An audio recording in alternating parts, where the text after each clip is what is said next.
Hey, what's up, everyone? Hope everyone is doing well. If you're able to turn your camera on, we'd love to put names and faces together. We'll get started in just about a minute or so. We'd love for everyone just to sort of kind of put in the chat what university they're coming from, and then also would love for everyone to sort of kind of just chat put in what year they are as well. So if you're a first year, second year, third year, fourth year, and then what university you're coming from today. And would love if you're able to turn your camera on just so you can put a bunch of names to faces as well.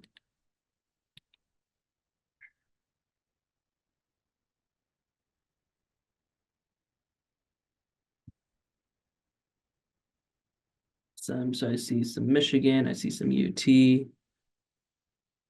UTSA, awesome, Santa Clara.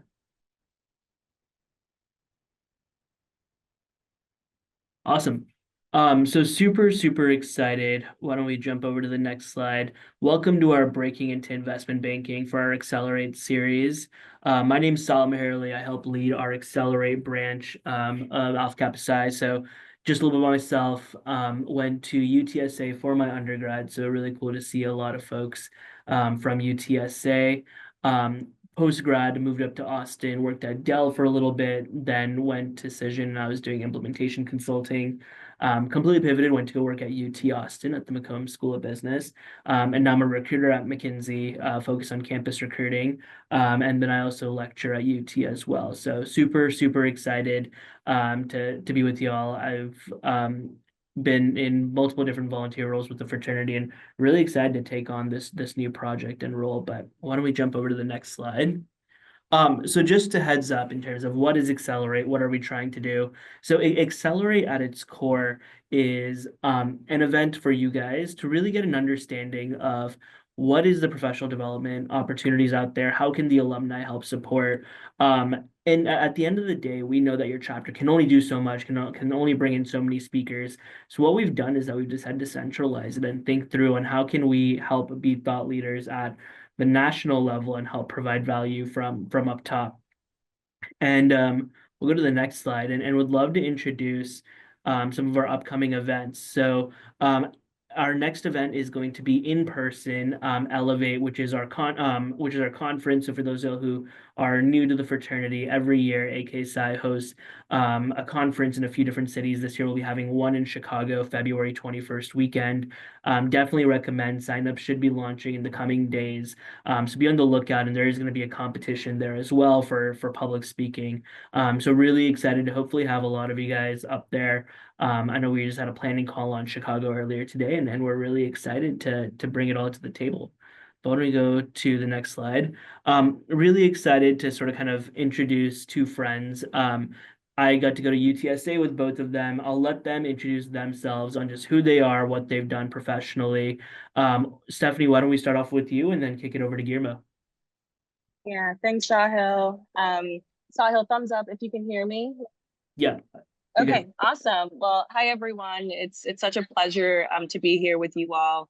As Sahil mentioned, I went to UTSA for undergrad, where I was part of AK Psi, had a chance to intern with Goldman both as a sophomore and as a junior, and that was really my introduction to the world of finance. And I ultimately ended up starting my career there in the summer of 2019. I actually started off in our sales and trading business and then transitioned over to our growth equity and now private equity platform. So happy to share more over the course of our conversation, but really excited to be here with you all today. So thank you, Stephanie, for joining. It's a fun fact. Stephanie and I got to pledge together. But Guillermo, I'll pass it over to you. Yeah, no, can you hear me, Yeah, you're good. Sahil? Yeah. Yeah, thanks, Sahil and Stephanie for the intro. I think super excited to be with you guys today. My name's Guillermo. As Sahil mentioned, I started my college career at UTSA. I would say that I wasn't necessarily exposed to finance growing up and candidly had little knowledge about the industry when I first started my college career. But I think through some friendships that I developed at AKSI, and like getting involved with the investment club at UTSA, I think, I really found it interesting and intellectually challenging, and a space where I think, my skill sets aligned fairly well. I think throughout my college career, I interned at a couple of places. I started on the buy side doing public equity research at Fidelity Investments. So kind of a portfolio management role where I was pitching and proposing investment opportunities in a variety of stocks in different industries, and decided I kind of wanted to segue a little bit. Around that time, I actually ended up transferring to Texas A&M, so I graduated from A&M, and I also worked in investment banking. I did a summer internship at TD Securities here in New York.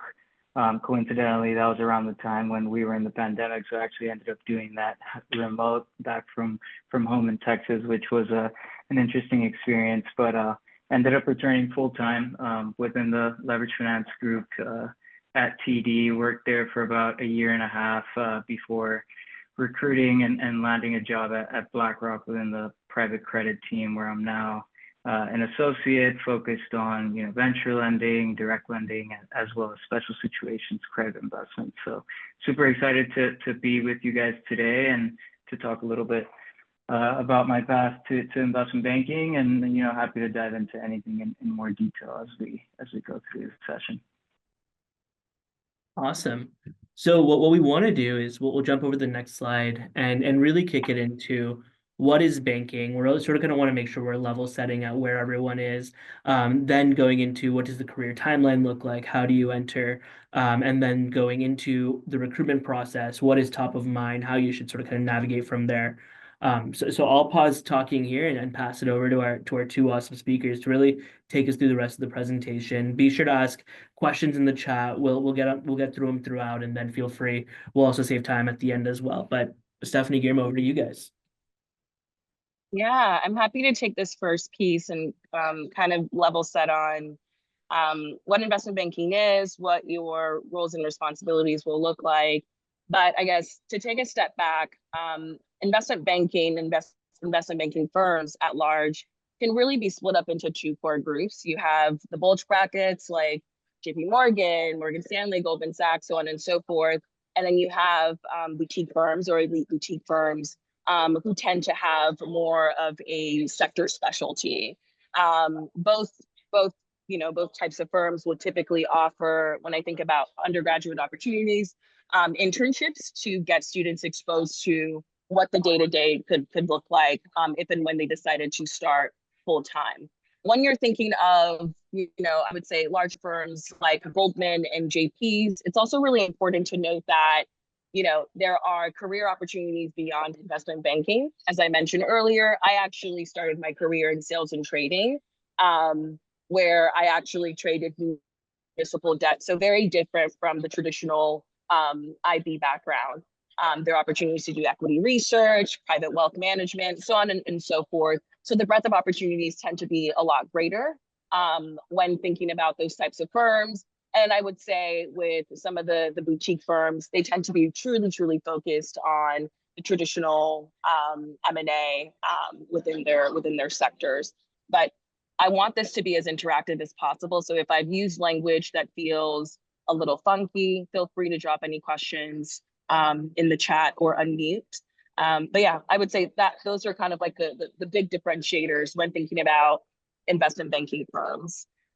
When you think about some of the work that's being done and some of what these firms are offering, they're typically split into, equity capital markets, debt capital markets. So when you're thinking about equity capital markets, within those types of teams, you are part of the group that is facilitating capital raises for, a particular client. So for example, if you were covering Boeing, you would be part of facilitating some type of capital financing or equity financing for that group.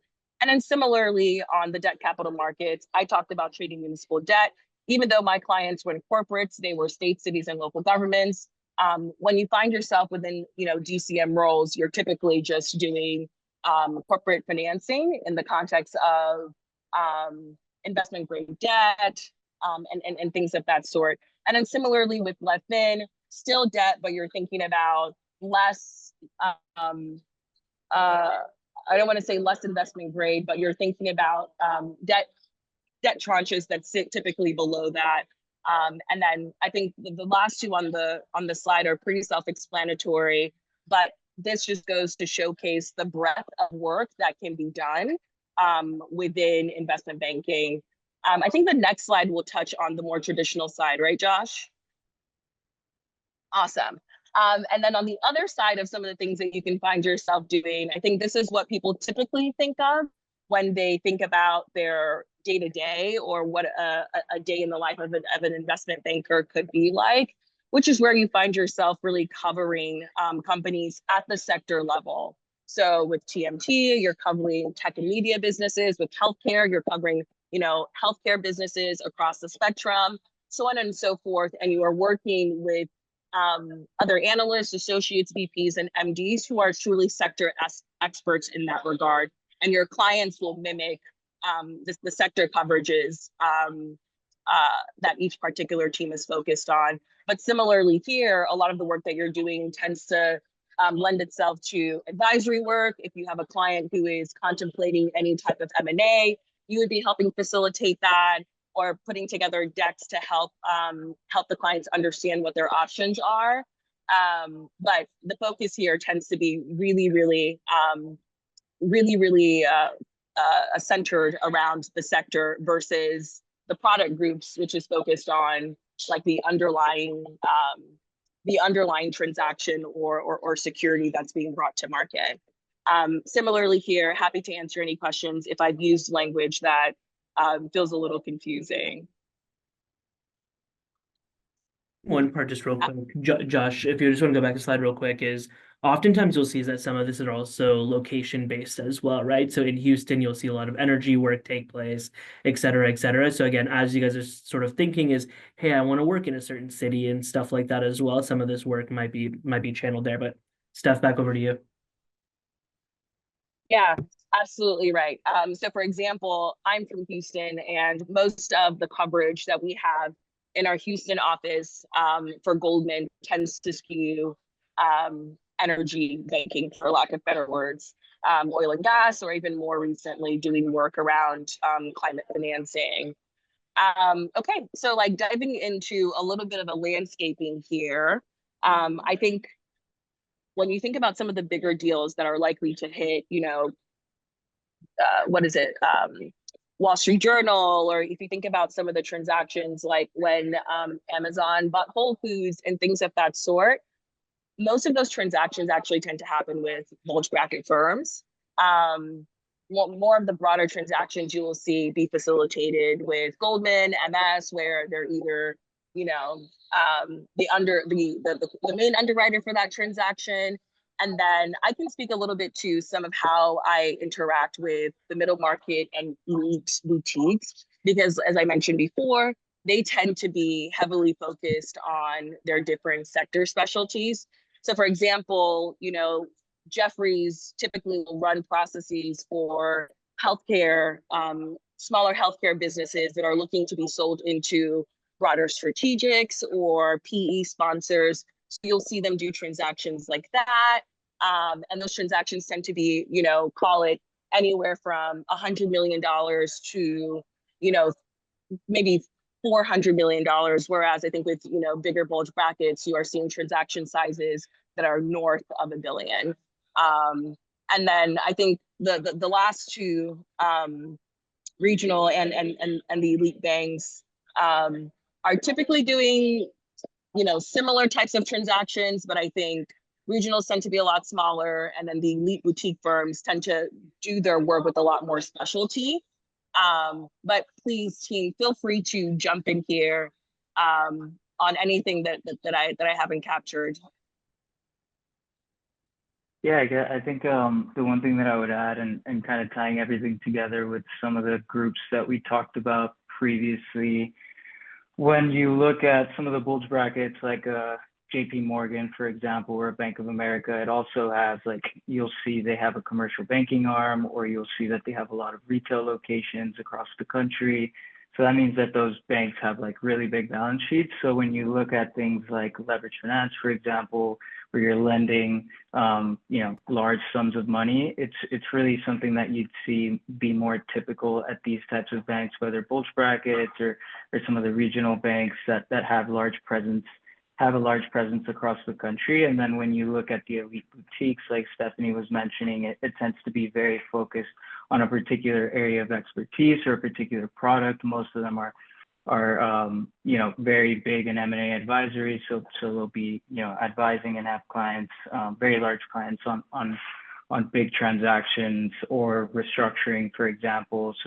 But because they don't have maybe the same balance sheet as a JP Morgan or a Bank of America or a Citi, they may not have like a leverage finance team.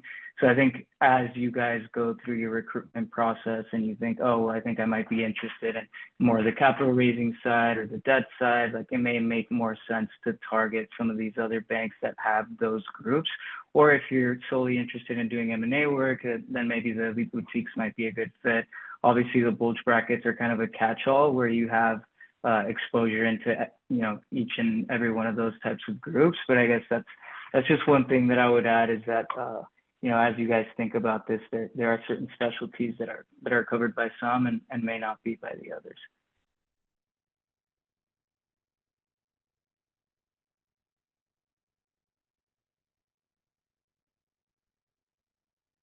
So I guess going into the second part, I don't know, Stephanie, if you wanted to kick us off or. No, I think Guillermo, this is all yours. You actually worked in banking. Okay, so maybe I'll just take through these. Maybe if we start with the qualifications, undergraduate degree, I think this can really be any major. So I've seen, a lot more people over the years kind of with engineering backgrounds or biology or philosophy. So I would say the main ones are obviously finance, accounting, and economics. But I think the reason for the diversity in this is that you also see a lot of kids from Ivy League backgrounds going into investment banking roles. And a lot of these schools don't have undergraduate business programs. So that kind of opens or I guess broadens the type of majors that you'll see for these roles. But obviously accounting and finance, when you think of an analyst role, it's a lot of modeling and pulling together financial analyses on businesses. And so it's directly correlated with accounting coursework. I think, understanding financial statements, being able to comb through them and understanding the flows between them is an essential part of the job. And then when you think of a finance undergraduate degree, obviously that's the one that will have the most significant overlap.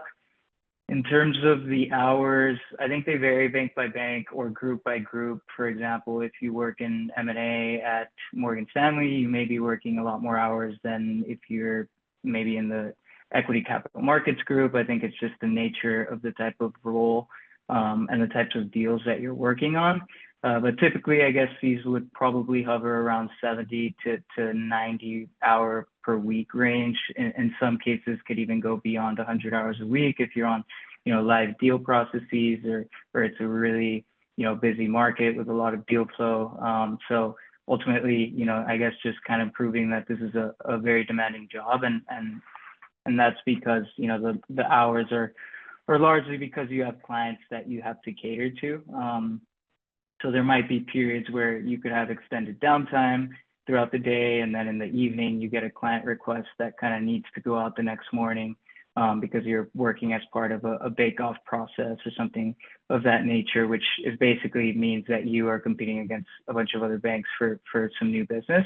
So you kind of need to work based on those client deadlines, which makes the hours a little bit unpredictable at times. In terms of the pay, I think one of the reasons why this is a pretty competitive industry is because entry-level roles are amongst probably the highest paid in any industry, I would say, following some strong demand for analysts in the post-pandemic kind of like deal boom, where there was a bunch of M&A activity. And and leverage finance activity in the market. I think, salaries had ranged in the 85K range from a starting level, and those kind of elevated to the 100, 110K range that you see on the slide. With the bonus, this really ranges. I think it's anywhere from like 40 to 90K plus, or 100% of your salary. I think the bonus is a lot more contingent on the market environment or your team's overall performance, the fees collected over the year, and then ultimately your own individual performance. So if you're a top performer in your group, obviously that probably implies that you'll be in the higher end of that range. When we look at the responsibilities, I think, again, this varies by industry or product group, but usually entails a combination of valuation work, financial modeling, client deliverables like pitches for new business, or SIMs, which are called confidential information memorandums. It's basically like a long presentation detailing a business and new investment opportunity that's probably a part of an M&A process. Ultimately, I think the job of an analyst is to support and really pull together strong and compelling analyses for your VPs, your directors, and MDs, who will then leverage that to win new business and close some transactions for the firm. In terms of pros, I would say, it's a lucrative career. Obviously, that I don't think that's the main reason why people go into these careers, although it's obviously very helpful to get compensated for the hours and hard work that you put in. But I think it's also very, intellectually stimulating in terms of, doing interesting work, working with different companies, different industries if you're in a product group, and with being surrounded by really smart people, I think supports that strong skill development, which makes you a really attractive candidate when it comes time to either go somewhere else or advancing your career at your current firm. And in terms of the cons, I guess it can be pretty physically and mentally demanding at times. So the hours can be heavy, and it can be a high stress environment when you're working to get a deal done or working to get a deliverable done. So those are things to keep in mind and things that you should be aware of before pursuing a career path here. But I think, they're all things that ultimately end up paying off over the long run. So the career progression, I think when you look at investment firms, it could be a lot less structured. But in banking, I would say it's a pretty structured dynamic where the years of experience that you see at each level here are pretty standard. As an intern, I guess you'll be at a firm for around 10 weeks for your internship over the summer. Maybe you start with some easier tasks and gradually evolve into ramping and being maybe more of a first-year analyst by the end of the summer. If you come back, I think analysts will be in that position for 1 to 3 years. For 2 to 3 years. I think it depends by bank or group or your own performance. But ultimately, that's kind of the range. And I think once you transition to associate, the remaining steps up the ladder can be pretty contingent on performance and how you're viewed in the group. And, if there's a need for a VP, maybe you could get elevated a little bit quicker, but it really varies on performance, I think, from that point out. So those years of experience that you see on the slide, I think can shift around a little bit. I think a good indicator or rule of thumb on promotions is just, am I already performing the jobs that I'm looking to get promoted for? And usually that will imply that your time to get promoted is forthcoming. But yeah, I think maybe we could flip to the next slide. So potential exits for IB analysts in the event you don't want to stay in investment banking over the long term, even though those very long hours are enticing. I think one of the things that makes investment banking very attractive is just how valuable the diversified skill set it provides you over those long hours that you spend in your first couple of years. And how that easily and seamlessly translates into a variety of different career paths within finance or within other roles as well. So I think the traditional paths once you exit investment banking are typically private equity, or recently there's been a lot of growth in private credit, which is just financing for LBOs or for opportunistic opportunities, maybe higher risk debt structures for smaller companies or early stage companies. You have VC, which is venture capital, early stage funding for new companies that are growing. Hedge funds tends to be public markets, either on the equity or credit side, but higher risk strategies. So if you look at a mutual fund like a Fidelity, where you might have, your pension with, or your retirement plans with, if you look at a hedge fund, it'd probably be a lot more aggressive and maybe some short sell strategies, et cetera. And ultimately, there's also, I guess, corporate development. If you're looking for something a little bit different, maybe not necessarily in the world of finance, you could work within the strategy department at large, Fortune 500 companies, or just large firms in general, which could be, like a Microsoft or an Apple, which are also compelling. And you could still be evaluating, M&A opportunities, for example, but instead of doing it for a financial organization, you're doing it for Microsoft and facilitating the build out of potentially new products. So I think those are the typical exits from IB, but you could also see things like investor relations or capital markets at private equity funds, which are more geared towards sourcing opportunities rather than investing. And but yeah, I think that kind of covers this slide. I think if you're also interested in going back to business school, a lot of folks will go to top MBA programs, which I think helps to build relationships and just broadens your skill sets a bit.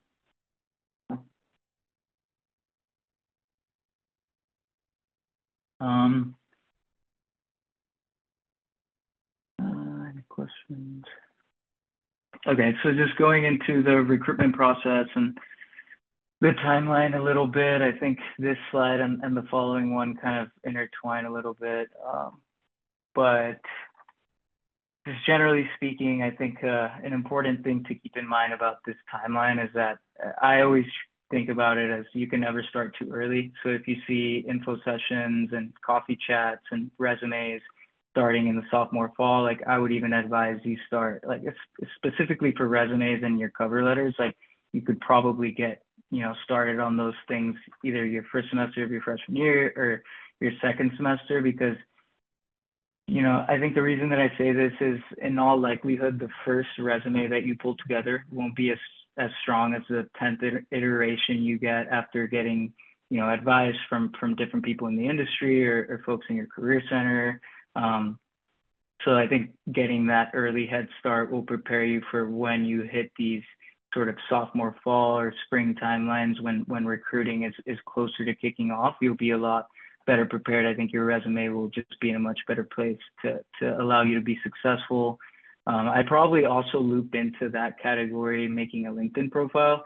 I think given a lot of folks don't really carry around business cards anymore, LinkedIn is a modern and easy way to keep track of all the connections you make. If you go to any info sessions, it's pretty easy to either ask for somebody's LinkedIn or just search them up afterwards and build your network in that way and have a way to reach out to the folks that you're meeting at different programs and events. So I think that's something super helpful to keep in mind in terms of info sessions, coffee chats, and networking. I think these should all start late freshman and early sophomore year as well. Networking is just so essential to allowing you to be successful in the recruitment process, whether that's through alumni at your school or cold emailing different folks you find on LinkedIn because you have something in common. I think there are a lot of ways to be creative with this, but because it's so competitive, because these roles are so competitive, I think it's important to just get started early and be persistent in your pursuit.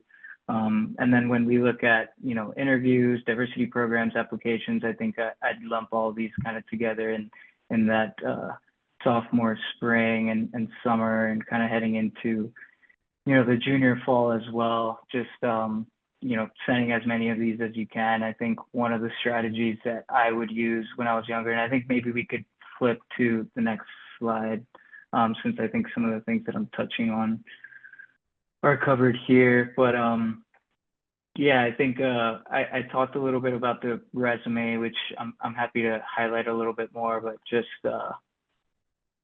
in terms of the networking and applications and then interview stages, what I would do is just develop an Excel file and maybe track all the companies that I was aware of in a certain industry or all the banks that I would be interested in applying to, and just gradually begin ticking them off my list by sending applications in bunches week over week. I think I would treat it as like an additional class because there are so many opportunities out there, and because it's so competitive. I think it's important to just stay on top of those and track those deadlines as best as you can. Candidly, I think at the beginning I didn't have as much success, but I think once I started getting those first one and two, and being able to get invited to diversity programs and things of that nature, I think it really kind of had a domino effect and started multiplying, and my success rate, significantly improved. And I think all these things are supplemented by networking. So when I talk about networking, I think attending, I think we just got a question. Yeah, so I'll cover, I think the question just came through and I'm happy to cover it shortly, but just to finish the thought on networking, I think it's important to just leverage your school programs as best as possible, whether it's, campus recruiting events or info sessions that are being hosted by banks, or if you apply to different diversity organizations. And when I say diversity organizations, I think there are things like SEO or Modern Guild or Management Leadership for Tomorrow that are for underrepresented minorities like African Americans, Native Americans, Hispanics, LGBTQ, and there's also women-specific programs. So if you fall under those categories, I would look to apply not only to firm-specific programs, but also these types of organizations, which usually have partnerships with all the big Wall Street firms. So it allows you a way to kind of get your foot in the door, and increase your chances of at least being able to land that first interview where you could really set yourself apart. So once, you hit that networking, hit the application stage, I think interview stages, I think this part is important to just prepare as much as possible. Being a part of AKSI, I think helped me a ton in terms of the, qualitative aspect and more behavioral side. I think just repetition and understanding how to go about the tell me about yourself, and making yourself unique in that regard, or why did you choose to go to a specific school or university. I think, it's easy to fall into a trap of just kind of either winging these answers or saying something that sounds fairly generic. So I think, practicing it and maybe having, mock interviews with alumni or classmates who have already gone through the recruitment process can help guide you towards, answers, and just refining your answers a little bit to make them unique. I think it's super helpful, because when we look at the technical side, and I'm happy to go through some of these questions as well, but these are kind of questions that recruiters or associates, VPs that are interviewing you at these banks will view as kind of like table stakes. So if you're asked to walk down from EBITDA to free cash flow, and you're able to answer that successfully, and you go through another 3 technical questions successfully, odds are of the 20 people that were interviewed that day, there's probably another 10 that also answered them correctly. So in order to really set yourself apart, those qualitative answers actually go a really long way. So I think, it's important to strive to make those as unique as possible to really help yourself stand out. In terms of preparation for the technical interview side, I think, there's the traditional Breaking into Wall Street guide. I think it's 200. There's some maybe even 300 or 400 investment banking interview questions. I would just study those as much as you can. If you're studying accounting or finance at school, I would combine it with what you're learning in your classes. And I think a good rule of thumb is to also just never limit yourself to just, what you're learning in the guides or what you're learning in the classroom. I think you really need to push yourself to try to learn stuff outside the classroom as well, whether it's through, extracurricular activities, investment club at school, all these different types of things really help you to develop that investment acumen to be able to to kind of tie all these things together, because it might be easy for me to memorize, how to walk through a DCF, but if I've actually, built one within my investment club, like I can probably walk through it. And some interviewers can get pretty creative and throw some curveballs. So if you've done it in practice, I think it's a lot easier to be able to manage those slight differences to what you'd maybe see in the investment banking guides. But with that, maybe I'll pause there. I think there was a question. Let's see.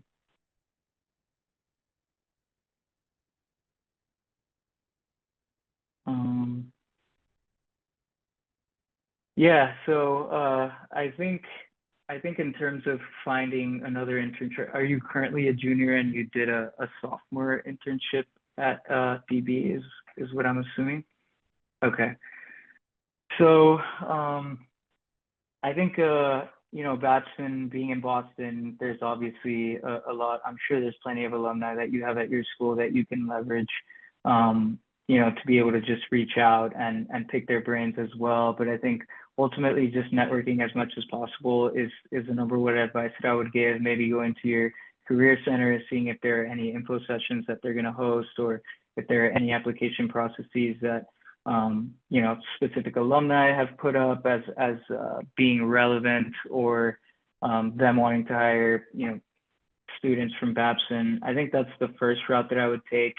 In addition to that, I think LinkedIn is super powerful. I know for a fact that I personally received like a lot of inbounds from interested candidates, whether it's because you may also be from Texas, or you may also come from a Mexican American background or something. All these like types of things, I guess, that I may have in common with students will cause me to kind of hit a pause and reread a networking email and be like, oh, well, maybe I'll take 30 minutes to speak to the student.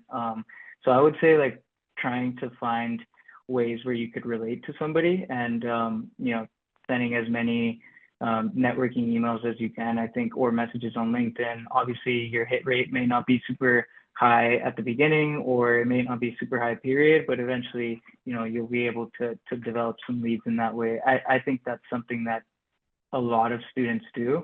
And it seems tedious, it seems, difficult at times, but I think it's important to really just putting yourself out there.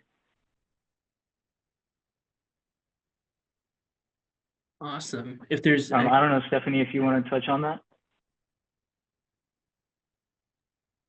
Oh, not much to add, Guillermo. You did an amazing job capturing it. Yeah. Would love to open it up for anyone else who has any questions. Feel free to come off of mute or drop it in the chat.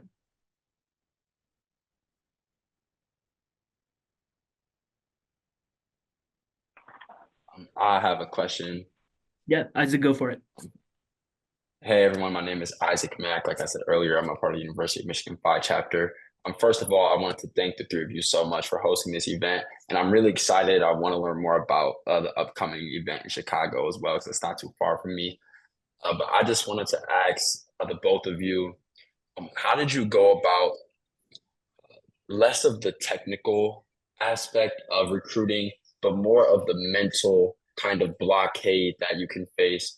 Guillermo, I know that you mentioned, you didn't say that you were first in or anything, but just that you coming into your undergraduate career didn't have as much exposure as many of your peers did to finance. And I also have a lot in common with that. So I'm just wondering ways that you were able to get over kind of that mental hump and barrier to really push yourself to study the guides and really excel. And like you said, it's really a grind. I just wanted to kind of pick your mind on that. And Stephanie, that goes for you as well. Obviously, I would love to hear from you. So. Yeah, Stephanie, you want to go first? Yeah, no, I'm happy to. And Isaac, that question resonates a lot, because when I actually started my journey into like finance or whatever you want to call it, I was studying chemistry in school. So very, very different. I was receiving very different coursework on a day-to-day than the work that I was, than what was in the guides. And I think what was super helpful during that period were, one, like all of my friends in AK side, but I also think CHU, the investment society at UTSA, because I felt like I could bring to bear, like, okay, these are all the questions. Like, I was like, I always talk about this period in my life as like eating Bloomberg for breakfast and like eating the Wall Street Journal for breakfast. But like trying to, on a day to day, and like immerse myself in just passive ways of receiving that information was one. But back to the community piece, being able to talk through some of like those interview frameworks, questions with people who were looking to do the same was extremely helpful, because I think it just makes it real, right? Um, it's so tough to sit here and be like, okay, like here's how I'm going to walk through like a DCF, and like you have no one to talk Yeah. through that with. You know, it doesn't feel real. It feels like another assignment. But I think being able to talk to, whether it be like the seniors at your school, your peer group at your school, and also like using real world examples makes this a lot more tangible. Because if you're going through it, like, you know, I was going through at the time, a lot of like my chem coursework, it's just going to be really hard to stick. And I think the way that the grind becomes, and I hate the grind if I'm being honest, because I've been grinding all my life. But I think the way the grind, you know, starts to feel like kind of a little bit more enjoyable or doable is by doing it with people, but also finding ways for it to feel a lot more real to you, versus just like another thing that you have to do. And I think it'll come through. It'll come through when you're talking to people. I think conversations like these are really helpful, because I think when you get it piecemeal and this is what you do in banking and this is DCM and this, it doesn't feel real. So talking to someone and asking them to walk you through how that translates into their day-to-day makes a lot of the coursework and a lot of the questions that you see in the guide feel like things that people actually do versus just a long task, if that makes sense. So I'll pause, and Guillermo, please feel free Absolutely. to layer in there. Yeah, no, I mean, I think you hit a lot of really, really great points. I can definitely resonate with a lot of that. I was first gen, so I can definitely resonate with that, and kind of feeling like when you're going through a lot of this, like you're in some ways not necessarily going through it alone, but you're the first one to do it in a way, so it could feel a little daunting.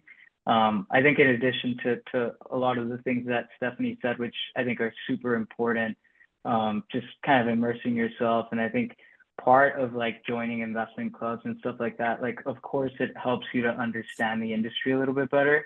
And I think it's important to do that, but not only because like, oh, you'll be able to succeed in an interview, but it'll probably help you to see if you actually even like this stuff, because you're going to be doing it for a lot of time, and you're going to be dedicating a bunch of hours. So like, if you really, are invested in it, I think the best way to see that is to actually try it and practice. And I think investment clubs, or, different types of finance organizations on campus are a great way to do that.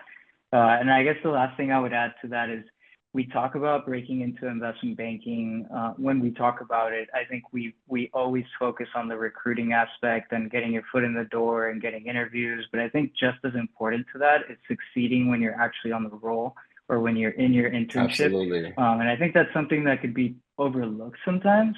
But, I think that's the biggest, if I could think of the biggest moment where I felt that sort of like imposter syndrome, I guess, it was probably during that first internship where you're around a bunch of really smart people and really great schools. And it's just a new environment, at least it was for me. And so it could feel a little daunting. And so I think, being able to have, good mentors around you that could coach you through those moments, I think is super important. Sahil was big for me, Stephanie as well, and a bunch of others along the way. So I think having a good foundation of people who you feel are truly invested in your success, I think goes a long way for you to get through those initial moments of self-doubt. And eventually, once you push through it, it gets a lot easier.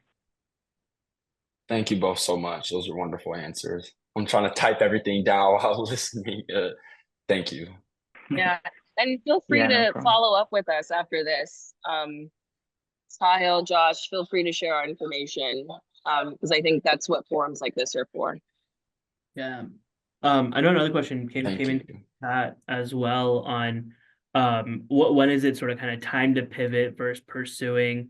Would love if I know, Guillermo, you recently made the swap over. Like, was it, hey, I felt just another opportunity came up, or it's, hey, I was ready for a new challenge, or just want to do something different? What was sort of the thought process from there?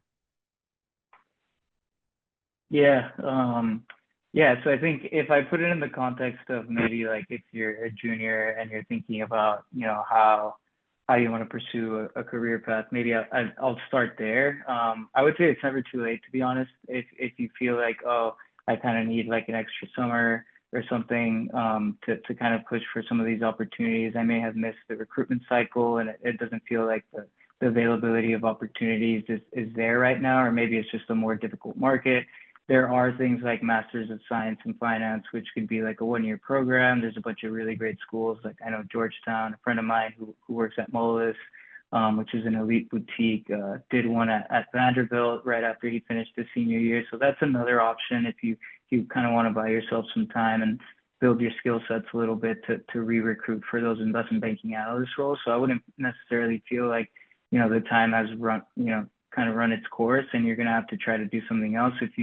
If you really intend on pursuing investment banking, there are other ways of doing it.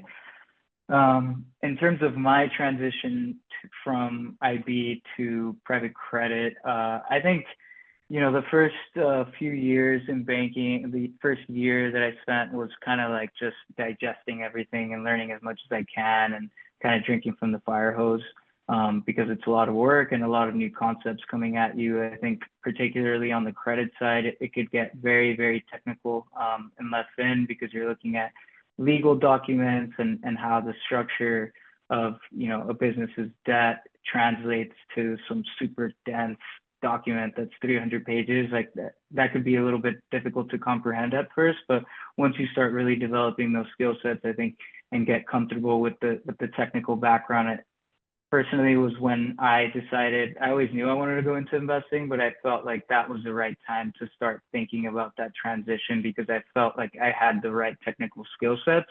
And I think the main difference when you do transition to an investment role is you're doing a lot of the same analysis and work, but when you're in banking, you're not necessarily scrutinizing opportunities as much in the sense that, you're kind of selling a business. If you're an M&A advisor, you're not investing in it. So you don't have skin in the game, I guess I would say. But on the investor side, I mean, you're investing your LP, your limited partners capital, or your investors capital, I guess, into opportunities. So you need to have high levels of conviction that you're making the right call. And so when you have that technical skill set and you combine it, I mean, you already have the foundation. It makes it a lot easier for you to kind of start really developing that investor mindset. So I think it's kind of like a pretty seamless transition, which is why I think investment banking analyst roles are so popular for private equity funds and private credit funds and hedge funds to recruit from, because it's kind of like a very, very strong 2 year training ground. If you decide to stay on that path, then you kind of start developing the more client relationship aspect of it. But if you decide to move on, I think it's an easy way to leverage all the skill sets that you've learned. Awesome. I hope that answers the question. I don't know if there's any follow-ups. Yeah, we'll come back to that one if there is. Stephanie, would love for you to chat through this question about just what you did earlier on. So we're thinking back between summer between freshman and sophomore, and summer between sophomore junior. How did your path sort of kind of go? And then Guillermo, I remember you did a few different things as well during those summers. Yeah, I'm happy to walk through that timeline. And if I'm rambling, please stop me because I love to ramble. But let's see. So my journey actually started the summer after my freshman year. And similar to what Guillermo mentioned earlier, I got accepted into one of the feeder programs that Goldman was having. So I think that's one thing that I would love for you all to just keep an eye out for. They typically come in the shape of like insight days. Sometimes it's, one day, sometimes it's virtual, sometimes it's a multi-day series, but these forums essentially help students get pretty accustomed to the firm, its offerings, and a different opportunity set that exists there. So that was my introduction.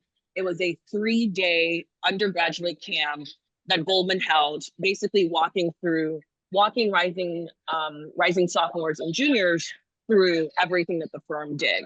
And I remember coming back home that summer and saying, hey, while I don't know much about this space, I want to make sure I'm connected to any other events like this, and maybe hopefully that translates into a summer internship. So right off the bat, if you all have ever done any insight days or are looking to get involved into any of those days, I would encourage you to do so. And when you do so, try to connect with your peers who are there, but I think even sometimes more importantly, some of the like recruiting experts that put together those events, right? They're investing in you and more than likely are looking to prolong that relationship. So to your point, Sahil, when I came back that next year, this was now my fall semester of my sophomore year, I tried to map out some of the insight series that were happening throughout that year, but also more importantly, some of the internships that would end up happening that following summer. So did a few insight series that fall, ended up kind of converting those into interview opportunities with Goldman and JP and a few other firms. Long story short, did the interview, got my offer to join for that summer, went through a sales and trading internship experience, which is very different from the one that we're speaking about now. It's a little more chaotic in a different way. It's like shorter hours, but make more chaos. But did that the summer of 2016, was it? And then decided that I wanted to do it again, just to get a little bit more, you know, like Guillermo mentioned, like the most anxiety and confusion and so on and so forth probably happened during that first summer, because none of the information I was learning you know, throughout that summer, I had never heard of it before. You know, these different products and, you know, the way markets work were just things that I was very unfamiliar with. But it was an amazing learning opportunity. And I decided that I wanted to give it another go the following summer, since I had the return opportunity, the return offer. And this is something that was particular to my situation. I had friends who ended up doing that internship and pivoting into banking or pivoting into private wealth management. That is an option that you can exercise, right? So just to kind of call out some of the options that you have even during your summer experiences. But I thought that for me, doing that sales and trading internship was important. So I did that again, ended up starting my career there. But the things that happened in between were really centered around relationship management and keeping in touch with both the recruiters that I had built really strong relationships with when I was a freshman, and also the people that I met throughout the course of both of those summers, right? So showing people that I was really interested in the space, interested into the different products that they found themselves situated in, but also more broadly that I was someone who was eager to learn, right? I was someone who found the space exciting and was someone who wanted to see how far my career there could be. So that was a little bit of a ramble, but just to tie it all together, I would say be really thoughtful around your timeline. So if you're a rising junior, start to think about some of the different insight series that you can, both rising sophomore or rising junior, or even if you're a senior, I have some different color and feedback for you. But if you find yourself to be a sophomore and a junior now, be really thoughtful about the insight series. Be really thoughtful around when the applications to some of these internship opportunities open up. And to Guillermo's earlier point, make sure that you are getting all of kind of like your professional, you know, toolkit or, you know, book together. So whether that's your LinkedIn profile, whether that's your resume, make sure you have all of that stuff readily available so that when you're applying to these series or you're applying to these internships, it is a no-brainer. And a lot of your focus just has to be on, you know, gaining connectivity with those firms, and to the extent that you get the interview opportunities, being well prepared for that. So that's how I tackled my situation, and I would encourage you all to do similar, if not more. But happy to answer any questions if I skipped over anything. Awesome. No, I think that's perfect. I think the last part I would just add on to that is like there's no wrong internship to start with, right? Like as a freshman, I know the market's not necessarily the best right now, but just getting something is great, and then just sort of kind of navigating to there. Yeah, I think that's a great point, Sahil. One thing I would add to that is, especially in that first summer, I think even as a sophomore, like your sophomore summer, like I don't think anybody is expecting, even junior summer, nobody's expecting you to come in and know everything.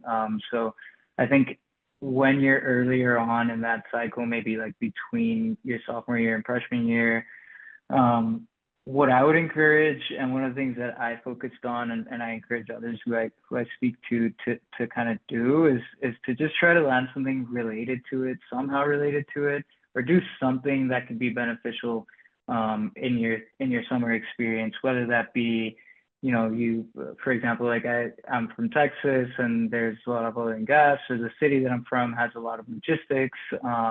And so maybe trying to network my way into shadowing, you know, a CPA at a logistics company locally, or I'm able to work at a CPA firm for a few months just to, you know, get a grip on financial statements, or, you know, any way that you can get something related to either financial statements, accounting, or finance through like a wealth management role, or just anything related to the industry, I think shows recruiters that you're truly invested in exposing yourself to as much as you can. And I think that goes a long way. So that'd be the one thing that I'd add there.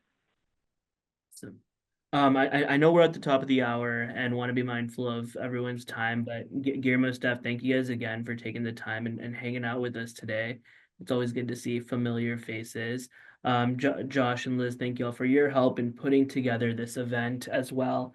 For those in the audience, would love thank you guys for coming out. Thank you guys for being there. I know we'll send out a survey, so that way you could definitely give us your feedback and share with us on what we could do to better improve this session, and we'll send over some resources as well. But thank you all again for joining us, and have a good night, y'all.